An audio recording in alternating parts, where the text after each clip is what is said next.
Hello, Too Much Woman. This is Mignon Yelchenko with the Too Much Woman channel, where we speak the truth that the world told us to bury. Today, I'm joined by a woman who doesn't tiptoe around healing. She actually kicks the damn door in. Coach Darling Joe is a trauma-informed truth teller who's been a guide for women who've been silenced, shamed, or taught to shrink. Today, we're going to be talking about sacred rage, reclaiming your voice, healing out loud, especially when the world has called you too much. This is fire. This is medicine. This is real. Let's dive in. Joe, thank you for joining me today. Hi, good morning, Mignon. It's a pleasure. It's such a wonderful space to always be able to connect with another coach to talk about real issues that women are facing in today's world. So it's lovely to be here. Thank you for the invite. Fantastic. Joe, shall we jump straight in here? Yes, Um, let's do it. Let's do it. Let's do it. So, what was the moment in your life that cracked you open where you decided, I cannot carry on living like this anymore? So a couple of years ago, I was going through a lot of transition in my early 30s, as most women do. You know, a lot of us kind of really only move through transition, big transition in our 30s. And I was kind of struggling with the relationship I was in. I was kind of very unhappy. I was very unhappy in my job. And, you know, at that time, instead of kind of leaning into healing, I was very much leaning into destruction.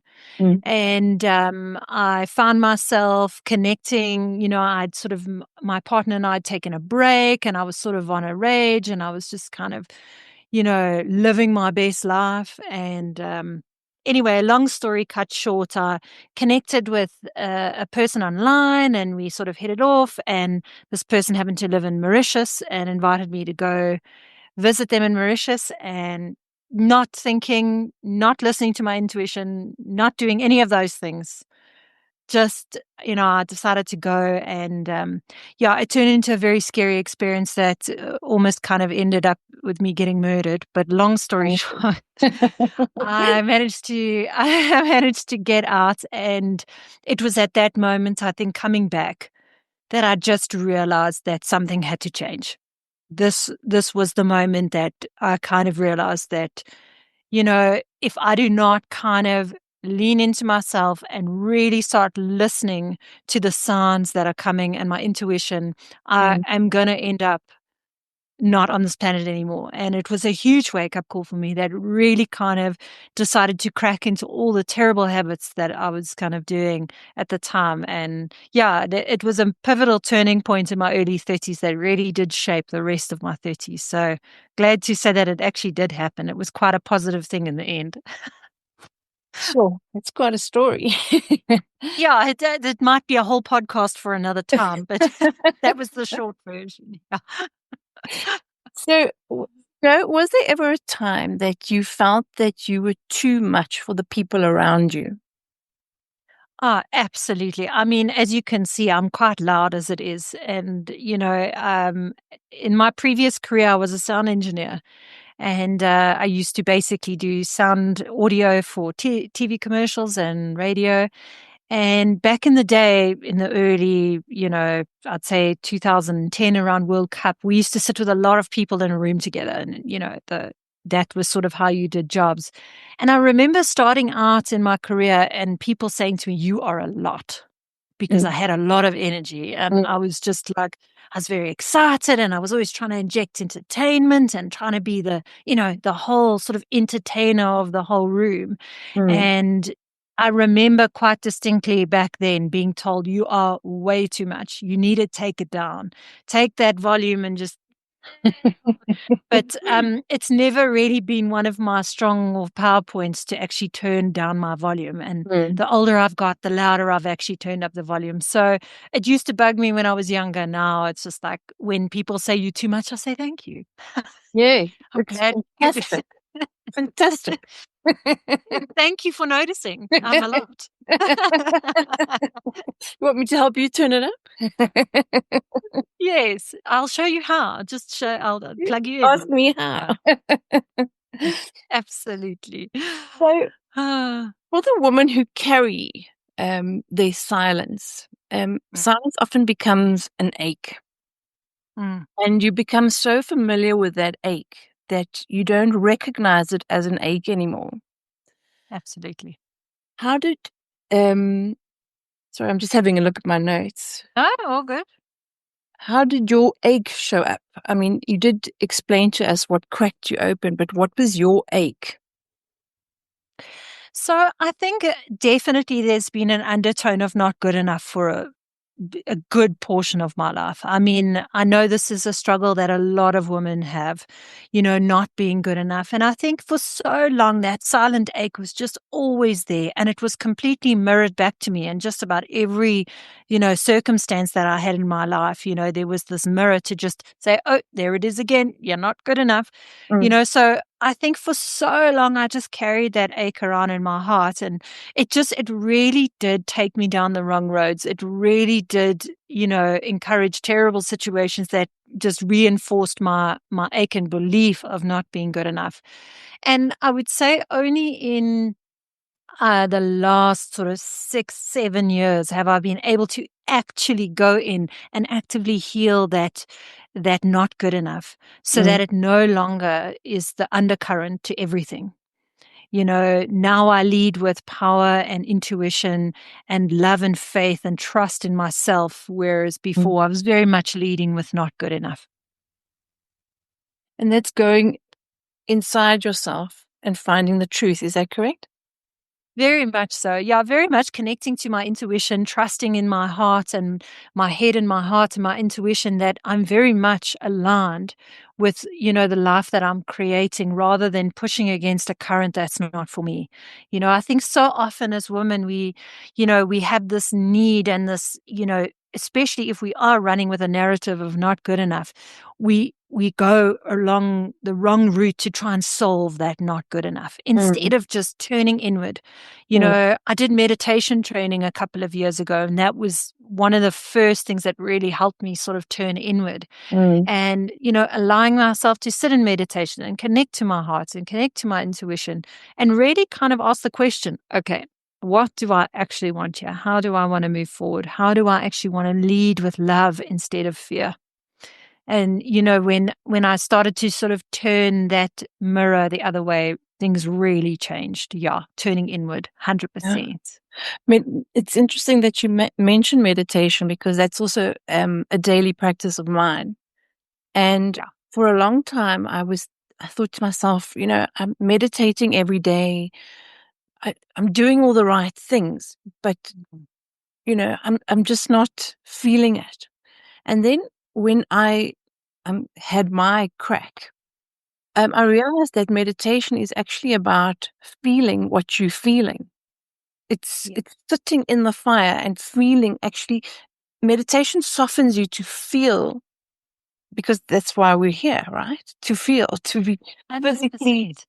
uh, you know, feel things. And I just And felt, I mean, mm, oh, no, no, no, sorry, please carry on. no, go ahead. No, and that's the thing, that softness that you talk about, that moment that cracked you open, so often when we feel those intense emotions and we have this moment of reckoning where we have to look at that self, we want to run away in the opposite direction, right? Correct. We just want Yes. to, do anything to solve the problem. And it is through meditation, and I'm sure, I don't know if your journey has been the same, but it very much helped me understand that this is not a moment to run, but it is a moment to sit and be with those feelings, acknowledge that we're feeling, uncomfortable and unpleasant, and be like, okay, Yes. let's sit with I actually got goosebumps now. it. Yeah. It really was a turning point for my healing journey. Meditation has been very much the core of everything I've done Agreed. from that point on. So Agreed. I'm glad to hear that you also meditate. It's Yeah. been a life-changing practice for me too. Joe, let's talk about sacred rage. What role did anger play in your healing? So anger, a very, very sort of low frequency emotion, about 150 hertz. But what is fabulous about anger is that it is a tremendous driving force in changing your life. And when you channel anger to actually be a momentum rather than a point of distraction, it really changes everything.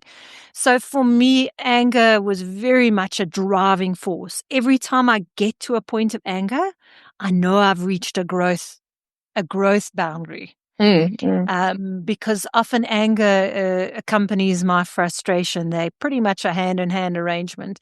And when I feel angry and frustrated, I know, okay, we're about to breach the boundary here. So I generally use anger as that driving force to just take me over the line, because I know on the other side of that growth, that comfort zone, that moment of frustration and anger is generally the lesson that I needed in order to pull me through. So very much anger I use as a pivotal kind of emotion to push me through the boundary of learning. I don't know what your experience has been with it, but for me, I've always allowed myself to feel the anger instead of trying to suppress it. And I think very often women are told that it's not a ladylike to be angry. But if you actually experience the anger and you physically feel it in your body, it's actually so liberating. 100%. And suppressed anger is some of the most dangerous stuff available. When you suppress anger and push it down and push it down and push it down, it negatively impacts the body in such a terrible way. Like suppressed anger can show up as IBS. It can show up as stomach cramps. It can show up as colon problems or, so many stomach related illnesses. Chronic illnesses actually come from suppressed anger. I mean, I think I read a study recently, a couple of months ago, that suppressed anger and suppressed anxiety are now becoming the number one cause of Crohn's disease. I mean, that's a really big, discovery, because as you said, women traditionally have never been able to express their anger. It's unladylike to do so, which is rubbish, because the more we actually express that emotion, especially the suppressed and the unsuppressed anger, it really is. It's going to change everything in your life to actually just get it out so that you don't store it in your body. Exactly. Love it. I love it too. I love it. It's so nice to just connect with other coaches that think and do things the same way as me. It's well, refreshing. My point of view is that any dis-ease is actually an energetic issue. It's an energetic block. And the quickest way to release an energetic block is to firstly feel it, allow yourself to feel it, and let it express naturally. But, Absolutely. I know we've mentioned this before, but it is so easy to feel something and feel fear and then distract yourself from actually feeling it. Absolutely. Again, that knee-jerk reaction of run in the opposite direction is always available to you.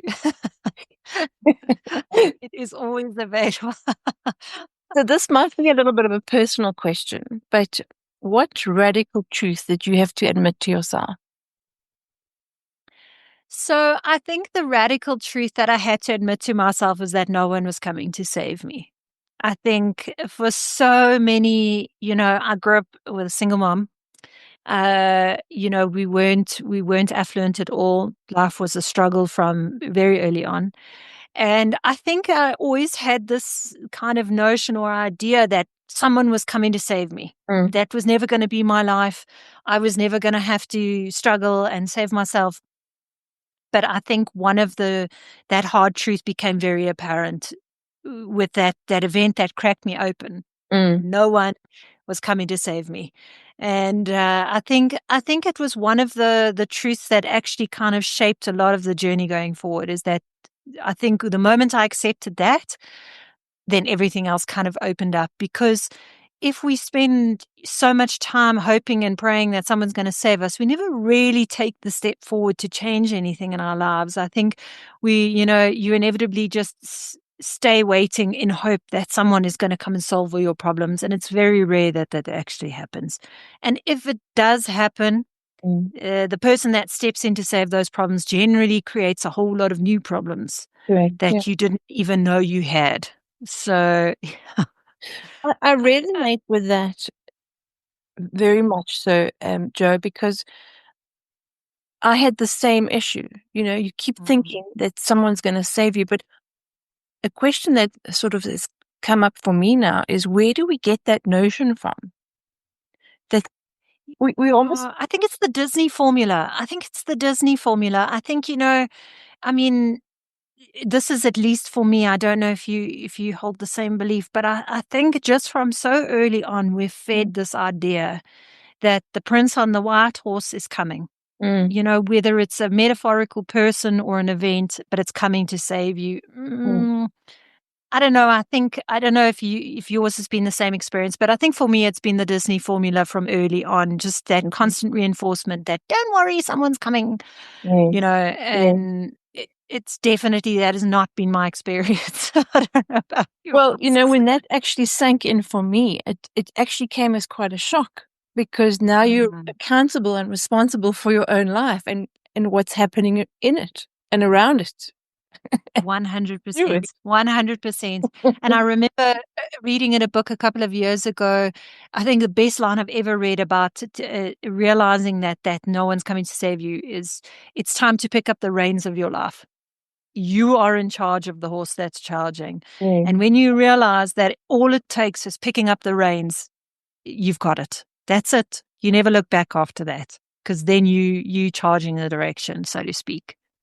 Awesome. Okay, so Joe, what is healing out loud? What does that mean?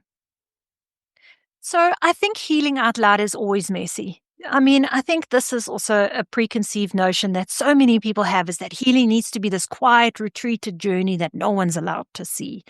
And, I'm very glad that there's been a huge rise in the creator economy, because it's brought a lot of the healers to the forefront, which I think has been a long time coming. And healing is not meant to be retreated, in private behind closed doors.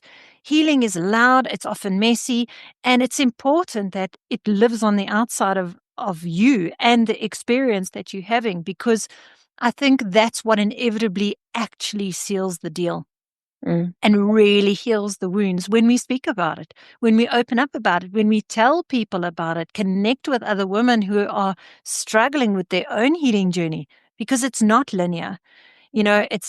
It's very much, it's out in the open, very messy. And often that's when I find the best and biggest healing happens, is on the outside, when it's being messy and quite loud.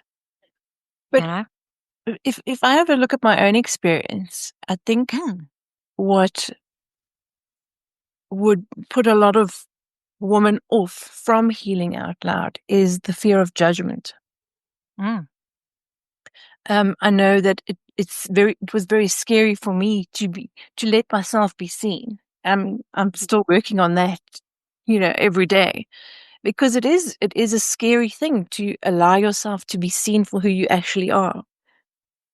And that is the thing, Minya, is that healing, is about being seen, and it is a journey. Getting comfortable with being seen, getting comfortable with letting go of judgment of others, letting go of the not good enough, letting go of the fact that you're going to be judged for whatever situation it is that you're healing. It's a journey. No one is saying you have to. Crying. Yeah, but it's so true, though. I think also, the journey of healing is a magnificent one, and it is filled with information. And if you just allow yourself a moment to be like, okay, people are going to judge me. Cool. Let them judge. This is not their journey. This is not their path. This is mine. And I think that's when the biggest healing happens. These beliefs, like being judged or not good enough or fear of failure, these are deep. These often are childhood wounds, sometimes generational wounds that we actually inherit from our parents. So these things take time to go over, and healing is not, yay, one day we wake up and yay, we healed. Yeah. That's never what happens. The healing journey is long. It's ongoing and it's never really ending. It's changing, it's improving, and it's about taking the lessons and making them better as you go along so Yeah. that you get stronger within your own journey, so that you can help others essentially. I love the way you speak, Jo. Really, it's inspiring. Thank you. So, in your guidance for women, how do you help women who feel lost in shame or stuck in pain? So, shame and pain are very, very powerful, charged emotions, and they come with a lot of complexities. But I think for me, it's about I use a lot of visualization to re-anchor women into confidence and their own power. Mm-hmm. I think, shame shame particularly is a result of lost confidence. And that lost confidence just, continuously being eroded over time. Mm. So pain is very different and very complex. Um, Pain has lots of physical reaction as well. So, generally with pain, you have to treat it in a slightly different way because you need to address it physically, emotionally, and spiritually in Mm. three different ways. So for me, I use a lot of visualization to anchor women back into the empowered version of the thing they're not feeling. So if it is shame, I very much use visualization of confidence, and it's just doing it over and over and over again, visualizing yourself in this confident, powerful, inspired version of yourself. Mm. And then visualization to treat pain, as in treat physical pain, treat emotional pain, heal those wounds, like see it visually in your mind, going Mm. into your body and healing those wounds. Mm. And then very much using meditation and visualization to heal that spiritual wound of pain. Because often pain is, goes right through physical, mind, body, spirit. Mm. So you have to heal the whole spectrum of it. So I generally use visualization just because I find it the most powerful technique Mm. because these emotions are strong. Shame is very low frequency. So you have to use quite a powerful, opposite to shame to actually bring it out in the person and to heal that shame and heal the pain Okay. of their journeys, at least. Jo, how do you empower your clients to step into their prosperity era? Rather, so So, and I know you talk a lot about prosperity queen. Can you tell us a little mm. bit more about that? Okay, so I love that I've stepped into a prosperity queen era. And, for me, it is just being your boldest, most out there, most confident self. It's about moving forward in the world without caring what anyone thinks about your journey and what you're doing. And I think this is where ultimate freedom lives for me. I mean, my highest value is freedom. Mm. So for me, being a prosperity queen means owning my freedom in every sense of the word. And, one of the things I absolutely love helping women do is to go all in on themselves. Tongue Mm. twister, all in on themselves. Because so often we want to change our lives, but we only want to put in a toe into the water. And I'm sure, Mignon, you know as well as me, no great change ever happens unless you are 100% invested in the change. So Want it. my kind of yeah, so my prosperity coaching is very much about go all in on yourself. What have you got to lose? We now live in a world where from my house, I can create an entire business from scratch and I can go out into the world. I can be messy, I can be loud, but you know what?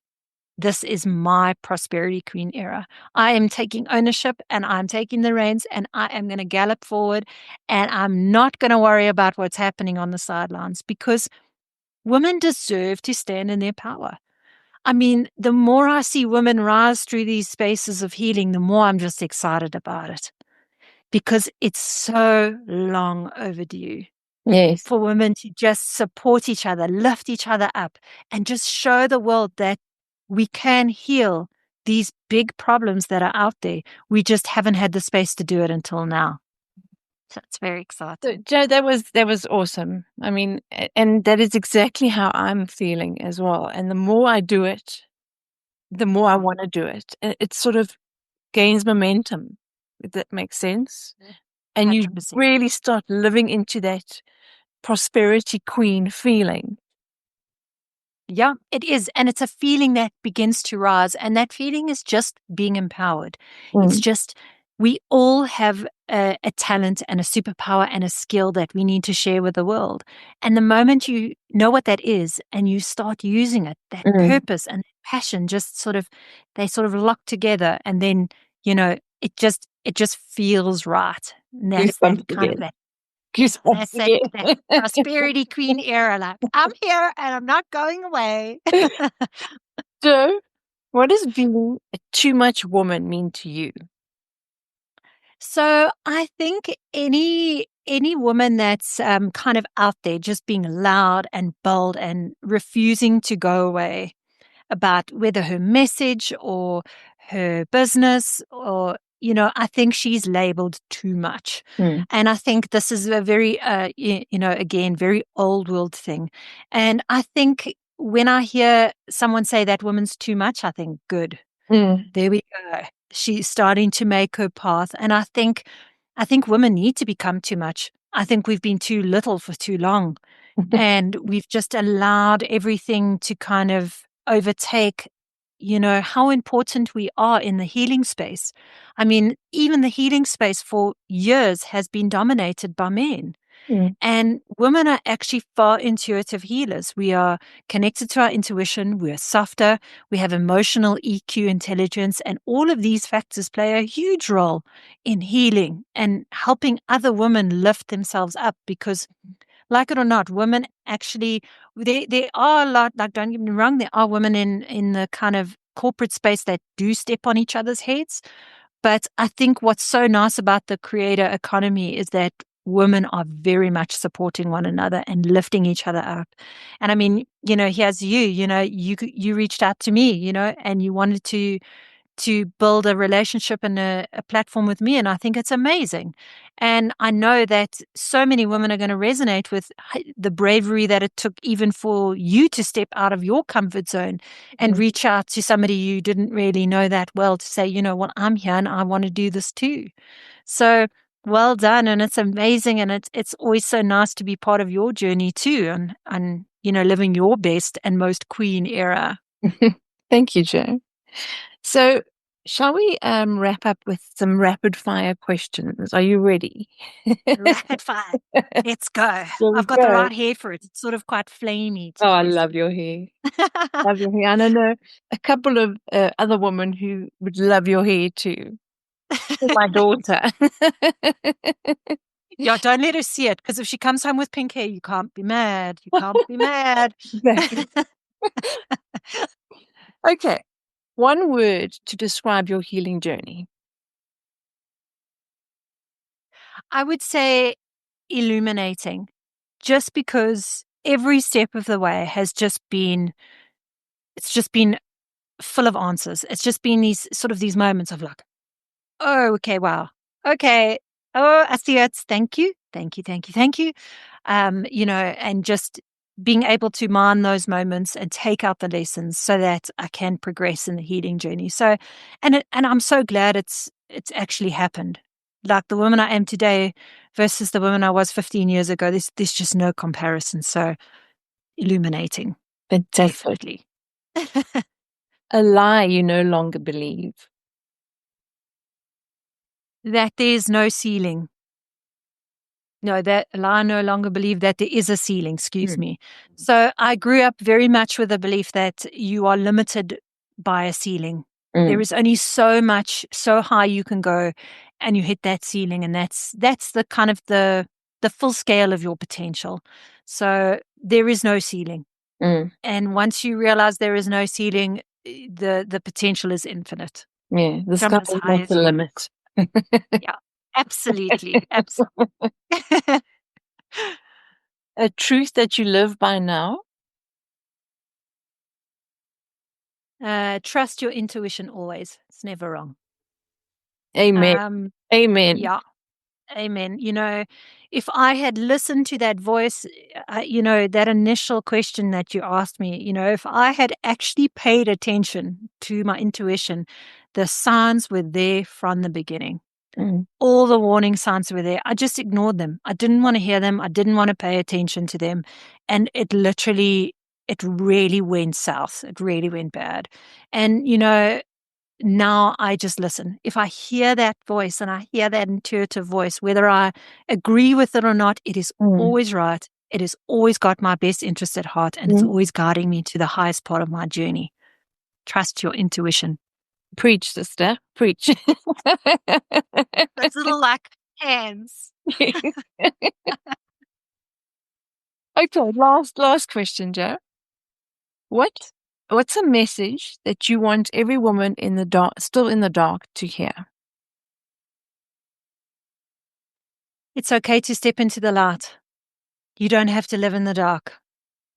And no matter how many people tell you that you need to do that, or you should do that, or that's the right thing to do, if you feel that you have that need, that inner want, that this is just, there's got to be more, step into the light.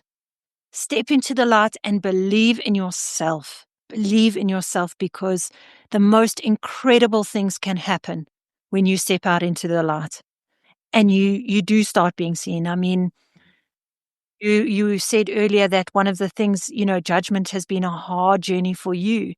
And now that you're moving down the path, I mean, aren't you glad you stepped out into it? Absolutely. But it takes a lot of courage, Jo. Make no mistake. It takes courage. But I think you've got to hit that point where you can't breathe anymore. It's that pivot point. It is very much. And, the courageous journey is one of the best healers. No incredible healer has gone onto this journey without it having to lean into that courage a little bit. So, well done. That's amazing. And I'm so excited to see how your journey turns out, because only incredible things can come from that. Because it's hard to be in the place that you can't breathe. And it's not a nice place to be. Very unhealthy. Yeah, very unhealthy. And the more women that do step out into the journey, I'm telling you, it's going to get better and better and better. Well, it's been an absolute pleasure talking to you, Jo. As you, Mignon, thank you so much. If this conversation has stirred something in you, well, good. It means we've touched something that needed witnessing. Please do go and follow Coach Darling Jo for more of her raw, soul-bearing wisdom. And if you are on your own journey of reclaiming your voice, your softness, and your power, just know that you're not alone. Please drop us a comment in the box below and let us know how this landed for you. Also, remember to subscribe for more unfiltered conversations with women who are done dimming their light.